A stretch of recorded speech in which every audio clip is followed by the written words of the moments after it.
Alright guys, welcome back to another midweek special video. This week we're going to talk about some challenges on the road that we faced that we had no idea about. So we thought we would share them with you. Let's go.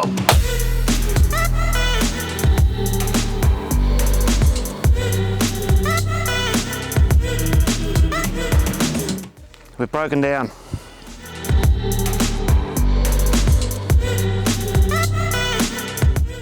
Woo! Comes a truck. I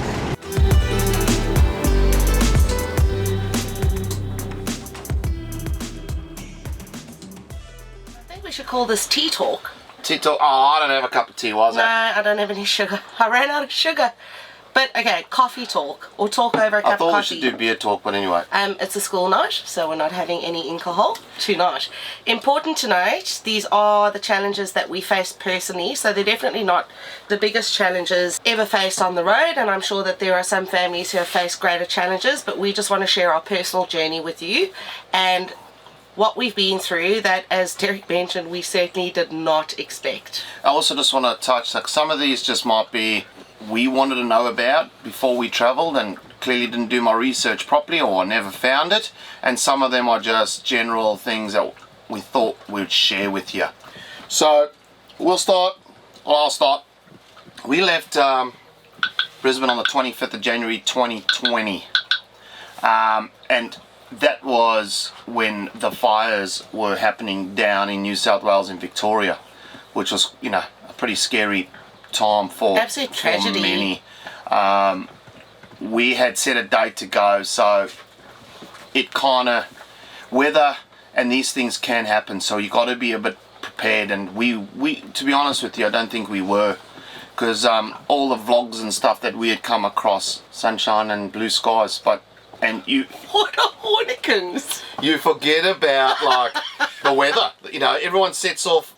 This is before we left. You kind of want to follow the sun right around Australia, and you don't want to have a winter.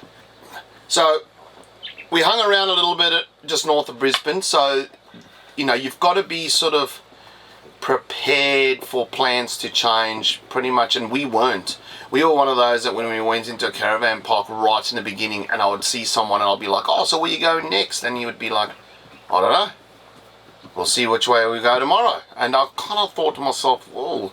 But now we do the same now, but it's because of weather and these what would you call it, like these weather disasters as such. Yeah. And I can tell you now, there's been a lot this year, or last year as well, but we're going to go right back to when we first started. So then we hung around, and then we sort of... So it's basically, I think what Derek is saying is we couldn't leave when we planned to leave. We actually planned to leave prior to that, but because of the fires just ripping through New South Wales and ripping through Victoria, and all the devastation that it, you know, created with it, it wasn't safe for us to leave, so we had to hang back and move. But they also say it's never the right time to do anything. Something always comes up. So I had this thing in the back of my mind. It's like, no, we've got to just go.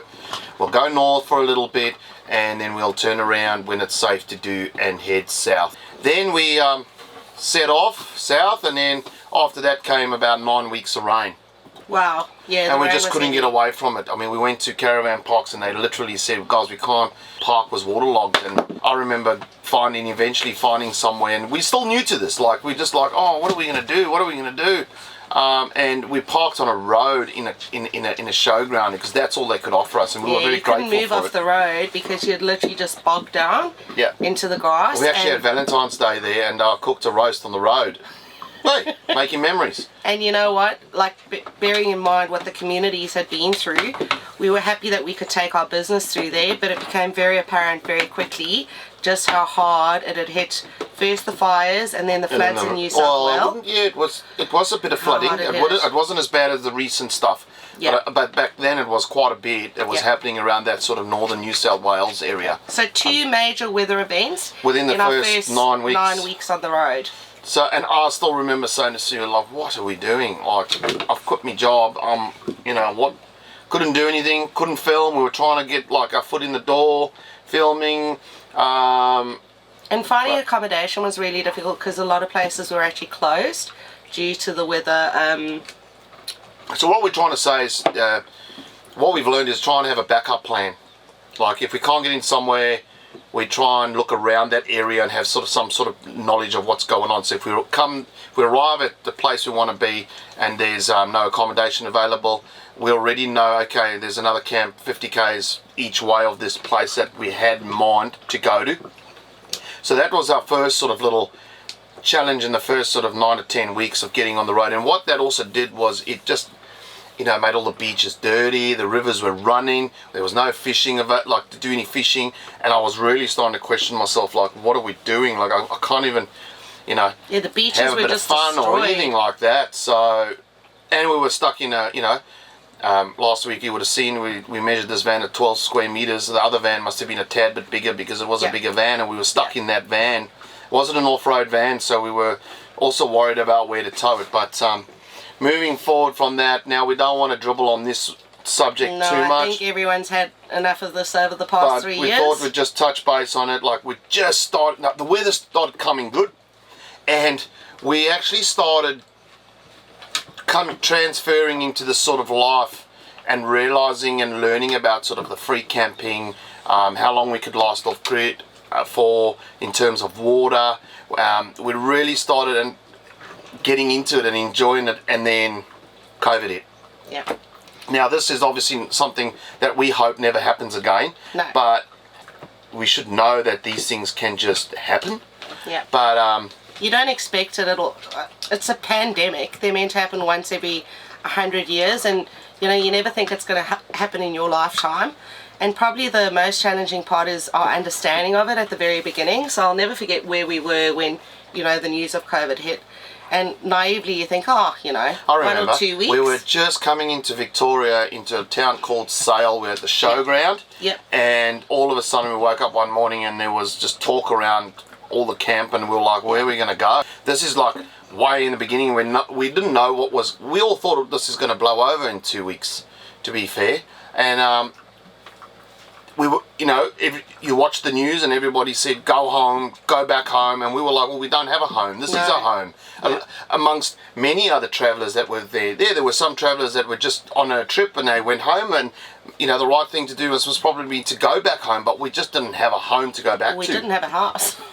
Like, and we couldn't get a house because Derek didn't have a job, so we were kind of considered no fixed address. And, yeah, that's right. And they started this whole fixed address, but what that did was when we tried to cross into a border, and it happened once, we had to quarantine in a caravan for 2 weeks. For 2 weeks in Mount Gambier in South Australia, and it rained for like 13 of the 14 days we were stuck in the van, and you weren't allowed to leave your campsite. So wherever your awning ended, that was it. Yeah. And we had the dog, and it was raining, and we had to get, like, this is still early stages. We had to order our groceries in, and which, you know what, we got around that, and we learnt a lot from it. But so COVID, yes, it was a challenge. I'm sure it was a challenge to everyone because it just prolonged over 2 to 3 years. Concern, but some people went through far greater struggles than we went through, and we clearly understand that. Obviously, speaking to our personal challenges, would have been being stuck in the van and the difficulty with travelling. Although the majority of it, we spent, you know, you're locked down, you're isolating. So we spent the first lockdown. So the first Victoria. 6 months of our travel was pretty unorthodox. Yeah. Because like we didn't know, and the same as you people, we didn't know COVID was coming. Like if we knew, we wouldn't have left most probably, and we would have still been able to stay in a house, and I would have probably just carried on working or whatever the case is. But we made it work. We made it work. It was challenging, but we made it work. Now here's one. You think about it, and you think it's not going to happen to you. Well, I did at least. But fortunately, we can't bang about this too much, is get RACQ or some sort of roadside assist. And get the top roadside assist. We've got like the RACQ, I don't know what it is, the premium, the top one. Yeah. I think it was $280 a year. It's ultimate cover, or best thing you could ever get. It's about $370 a year. It might have gone up now with the New Year's price increase, but we broke down. I'd just like to say something. Sorry, Sue. Don't mean to always interrupt you. When we set off on our trip, we never had RACQ. We got to the Oodendata track and we were heading north towards the NT, and something just said to me, we were literally at the start of the Oodendata track on the south side, and I said to Sue, like, we need to get RAC or a roadside assist. And she sat on where we had internet, and we got it, but it took 48 hours to kick in, and I thought, oh, we're gonna go. So we were one of those people thinking that we didn't need to get it, and thank goodness we did. Carry on, sorry. Yeah. So we broke down basically 105 kilometres from Three Ways, turn off onto Barkly Highway, heading towards Queensland. And the point in the road that we broke down, we were literally 100 kilometres from Three Ways, and we were 100 kilometres from the roadhouse. Yeah, I think it's like it's something like that, very close. It was almost slap bang in the middle. Yeah. No internet, no phone reception, 40-degree heat, parked on the side of the road. We probably sat there for about, how long until somebody stopped? I don't know. Oh, it wasn't long. I remember a lady stopping to give one of us a lift, and I said, and this is another thing, it's like, who goes, who stays? Yeah.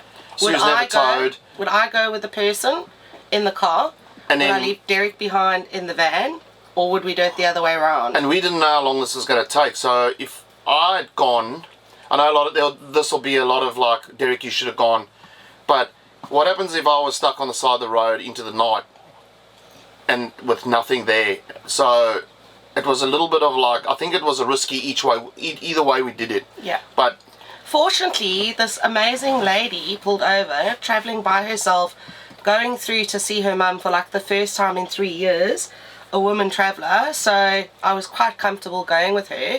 It was literally like someone was watching over us, and yeah, this lovely lady stopped and she took me through to Barkly Homestead, where I had reception and I was able to call RACQ. But the trick was that Sue couldn't phone me and tell me what was going on, because he didn't have reception. So I think I remember I was stuck on the side of the road for about 4 hours in the heat with Sophie at the time.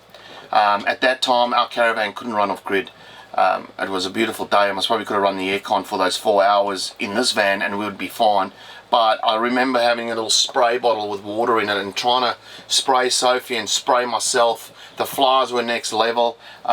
Just to let you know, we had Selfie Go back then, and it didn't help us out at all. No. So I'm glad we got Starlink now. Yeah, if we had Starlink now, we could pop it up and we could, you know. Yeah, you can Facebook call. You can. We use a lot of we use WhatsApp. We can WhatsApp call someone. You know, something. There's plenty of apps out there. I'm pretty sure there are apps on the internet that you can download, and you can actually dial through the app a landline number. So we would have been able to get somebody really easy. But cut a long story short, 4.5 hours later, roadside assist arrived. They managed to get Derek going. This is why we say it's so important. They towed our vehicle through to Townsville. No, Townsville was the sorry, not Townsville. Mount Isa. Mount Isa was the first recovery.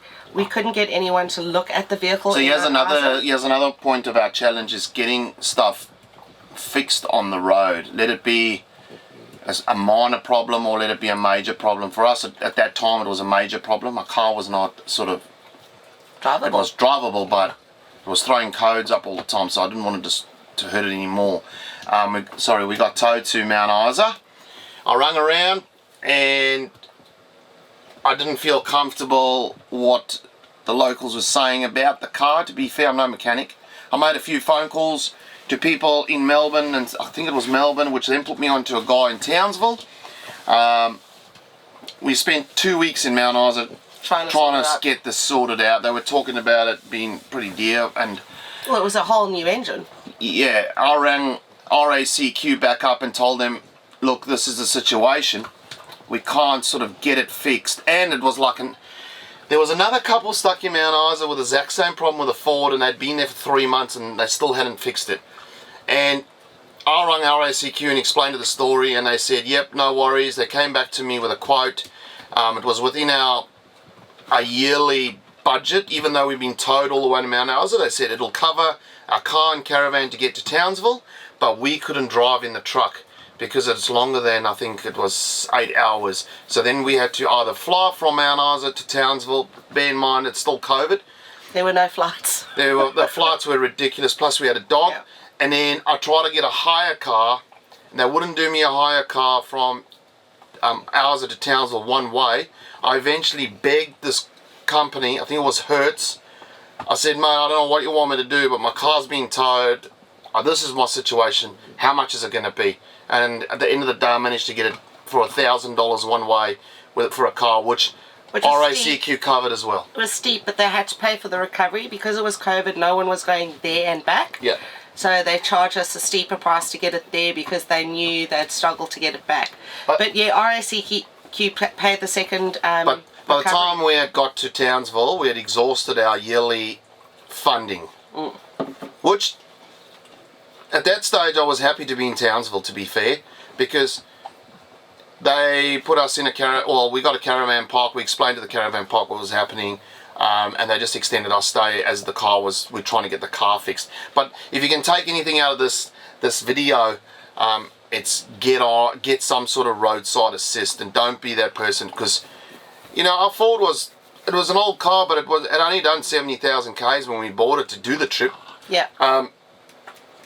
Even a new car, anything can happen, and I'll tell you what, it'll always be where you're out in the middle of nowhere. Yeah. Where it's going to cost you thousands of dollars to get back. Make sure you've got some way to make contact, whether it's a sat phone or I don't know if I would have really used a beacon, because no, it's not an emergency. It wasn't quite an emergency. I reckon we could have come undone, but maybe if I'd been stuck there for a day or two, I probably would have to use it. But now with Starlink, I think that kind of we could have made contact with someone. Yeah. My brother-in-law, whose brother stays in Brisbane, we could have contacted him to contact RACQ of some sort.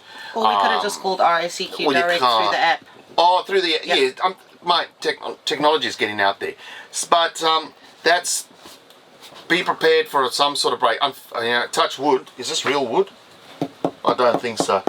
It's not real. Is that real wood? Yes, that's real wood. We have never had flat tires or anything like that, but be prepared, because we meet people that have a lot of flat tires and maintenance. We can't say it enough. Have the budget for maintenance. Yeah. That led us to our next challenge, because now we've got the car repaired back on the road, but it's cost us a lot of money. Well, you could have, I'd like to just add in, those 2 weeks in Mount Isa and those 3 weeks in Townsville, by then we were free camping. We're trying to save money. So now we're paying caravan fees just to sit around and wait for someone to tell us what's going on. So 5 weeks in a caravan park was not in our budget. No. Sorry. And neither were the repairs, to be honest, and they were costly repairs. So it put us now in a situation where cash is key when you're traveling, and we didn't have, I wasn't comfortable that we had enough to continue traveling and not put ourselves at risk or in a tricky situation if something else went wrong. Plus, we had lost confidence in the Ford, car. And we weren't comfortable continuing to travel with it. So, cash strapped, and we need a new vehicle. So, we had to make the decision to actually stop and work, to top up the coffers, as they say, because this nearly ended us traveling. It was touch and go. We didn't have, like I said, guys, when we left on our trip, we had no sort of idea that this was, you think nah, she'll be alright. You go with the old saying, she'll be alright. We didn't have like a maintenance kitty or a repair kitty. Maybe there's something that you could most probably think of. I would have if I could afford it, maybe $5,000 to $10,000 set aside in a maintenance kitty. And you know what? If you don't spend it and you get back from your trip, you got what a bonus. But we were totally naive. We were total rookies, and to be honest with you, given the circumstances, we're lucky and fortunate to come out as well as we did. So Derek got the job at Gawler, and that again was just really a universe. The Ford actually kind of started giving trouble when we got back down to South Australia. Did the universal joints on them, which the mechanic that fixed it for me had never done universal joints on the Ford before. So that cost another $500 in South Australia, and that's sort of when you know, an opportunity came up, and I thought, it's not a bad opportunity. Let's do it. You know, let's settle down. I mean, it stopped us from making YouTube videos and enjoying life, but these things happen, and I suppose you got to expect maybe it might happen to you, and we might have to work. We had to be responsible after we were irresponsible, leaving without a maintenance budget or a repair budget. So stopped and worked, and that afforded us to upgrade to the Land Cruiser, which was amazing. Derek worked really hard, got back on the road with the Land Cruiser, which was fantastic. And shortly after we got back on the road, we had a run-in with a storm. Next thing we like again is the old weather. So what I would like to say to you, if you can take anything away from this segment of the video, is that when you leave your caravan in a caravan park or a low cost or a showground or even a free camp, and you go off for, even if it's just to the toilet, close your windows, put your awning away. Because we left the caravan for a day. No, we went in and did some washing, so let's call it 3 hours. The storm picked up, got back, and it just ripped through our van. We had left the windows open, so all the blinds had been damaged. The awning had been buckled and bent. I managed to straighten it to be used, but you know, after COVID, accessories and spare parts for a caravan are like yearly 18 to 20 months wait list for it, and it's not ideal when you can't open and close a window, and the awning sort of is buckled and bent, so you sort of pull it out, just get some shade.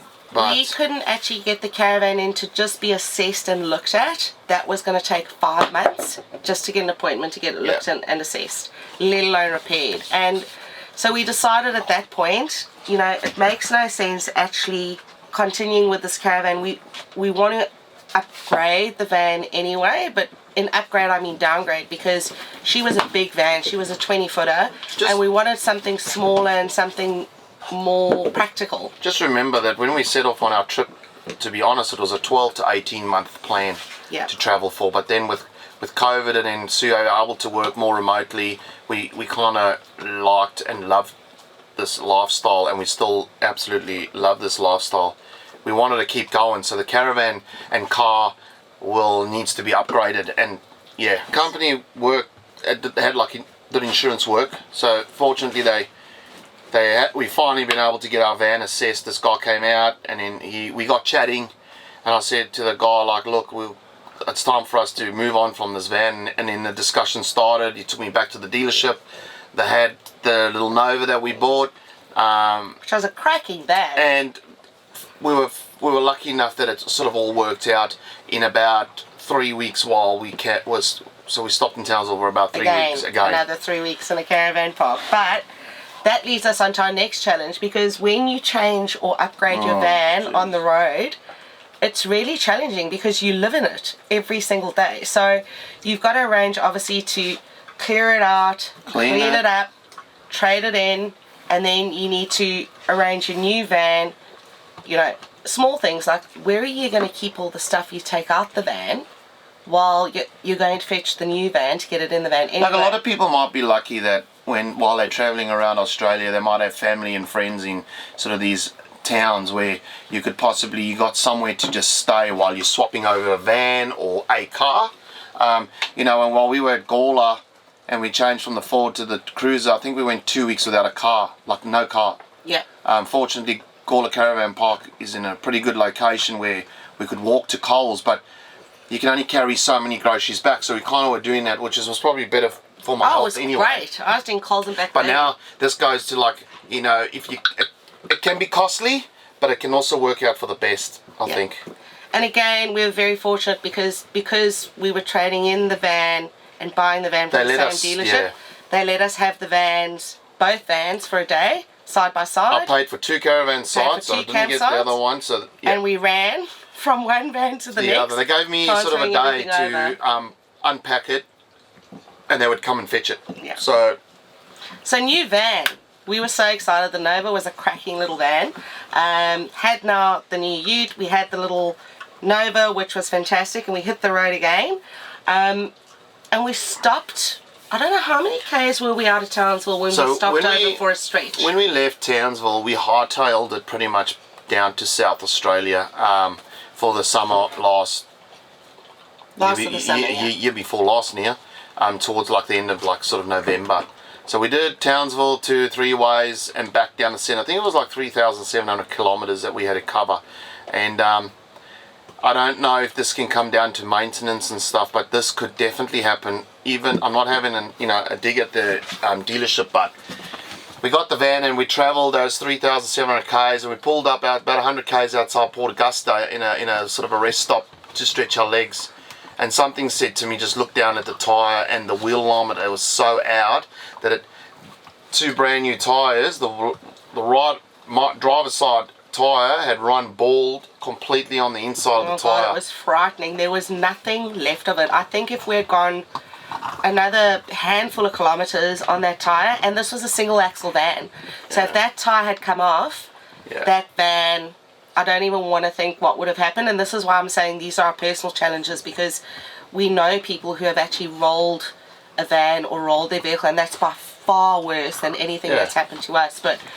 thinking that we were so close to that happening. So I think, like, even if you're buying a new van or second-hand van, I don't know if you can get like a wheel alignment done, even though you've got it from a dealership, because they were good to us. Long story short, I found a wheel alignment guy down outside Port Pirie. There was a guy that could get me. We changed all 3 tyres, and the dealership paid for all of that. They covered the cost. They covered. Yep, no argument. They covered 85% of it, because I said I'll just change all 3 tyres, because this is another thing. On our caravan, a new caravan, we put BF Goodrich tyres on. I've had BF Goodrich tyres before. I just wanted something that I could try and get locally. I know COVID, we're battling. There's a stock thing, but it's not about a stock thing. We had these MPCs or something on there, and when I got down to the bloke, he's like, mate, you got to have to order this tyre in.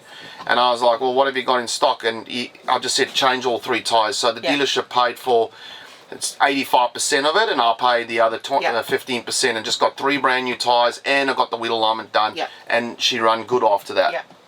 On to our next challenge. So, we travelled for about 5 months without Sophie, and it was just clear to me that I thought it was too soon, but I let Sue take control of it, because Sophie was very due to Sue. In 43 years, I haven't had a dog for 11 months of that in total. So I had a glass of wine, and Bob was the result of the glass of wine. On top of that, I didn't purchase him in the state we were in at the time. I purchased him in Queensland, which then gave Derek a challenge, because he had to get me from the Northern Territory to Queensland to pick Bob up. And again, travelling with a pet, he was only 10 weeks old when we got him, so he still needed his final vaccinations. And then the challenge with Queensland is very high risk for parvovirus, so you can't actually let your pup out on the ground.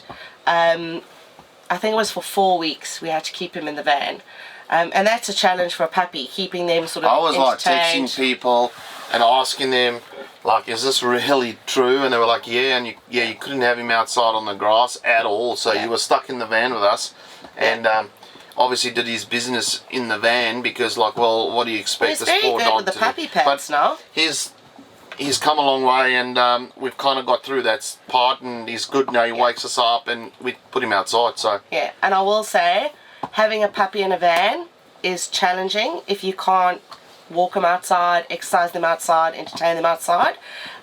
So rather wait for them to have had all their shots completed and that 2-week period pass before you have a puppy.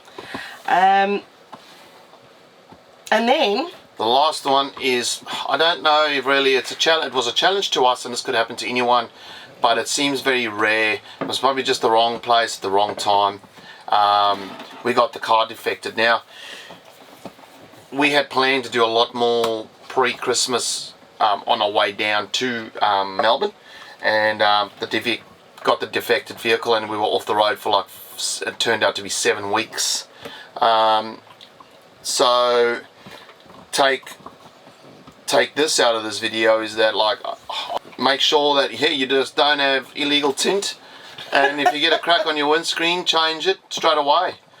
Which was probably my fault anyway. I was changing it in Melbourne, and we're not going to go on about it, but we got the defected vehicle, and turned out to be a major defect, and it was a lot of knocking around, and you know, thank goodness we had met people on the road. Now this could have turned out very expensive. Very expensive. You take 7 weeks accommodation, mechanics to try and fix the car.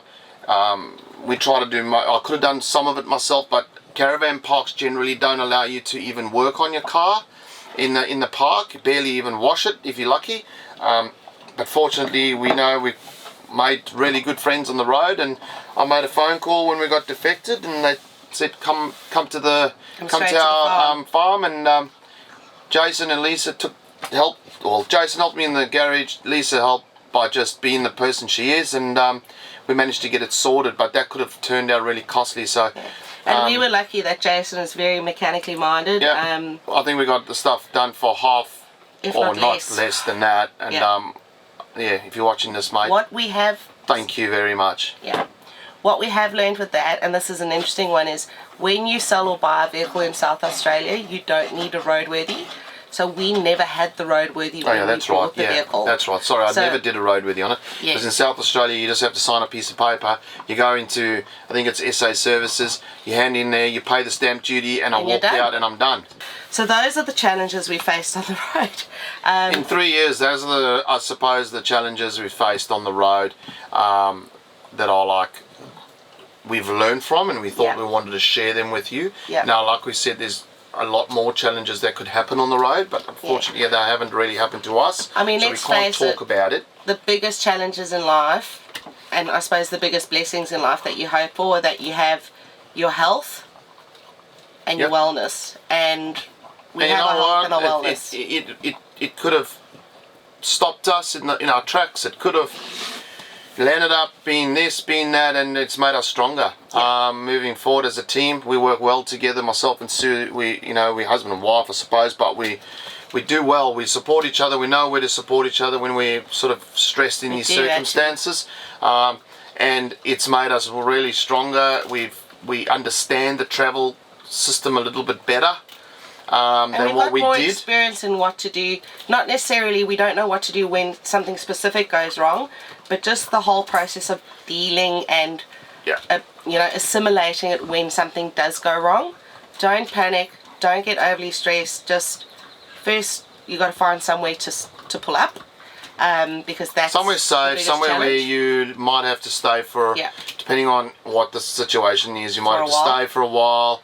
So have those conversations with the caravan park, and just to let them know that this is the situation. Generally, they're pretty good with that. They'll accommodate you, because I mean, at the end of the day, you're paying as well. You're not staying there for free. And then look at your alternatives, because there are always alternatives to situations. So, and really, informed is well armed. So gather all the information you need before you make the decision. Yeah, that's it. That's another midweek wrap up, guys. I know including this video, 3 videos that we've sort of sat in the van, but the weather just hasn't allowed us. We've got heaps of stuff that we want to do in the midweek videos that is generally outside. Things like the Land Cruiser, the canopy, stuff outside the van. We've got heaps we want to do, so if you don't want to miss out on those, hit the like and subscribe button down below, and drop the comments in if there's anything you want us to talk about. These videos are separate to our Sunday videos. We like to sit around and talk, grab a cold beer if you must, or coffee, and maybe you can learn something from our experience, or even drop a comment and let us know about anything that's happened to you and how you managed to get out of it. So in case that might happen to myself and Sue, then we can sort of prepare ourselves as well. And we can learn from your experience. Yeah, but guys, for myself, Sue and Bob, we hope you enjoyed this midweek special video. You guys have an awesome few days, and we're going to see you on Sunday. See ya. Bye.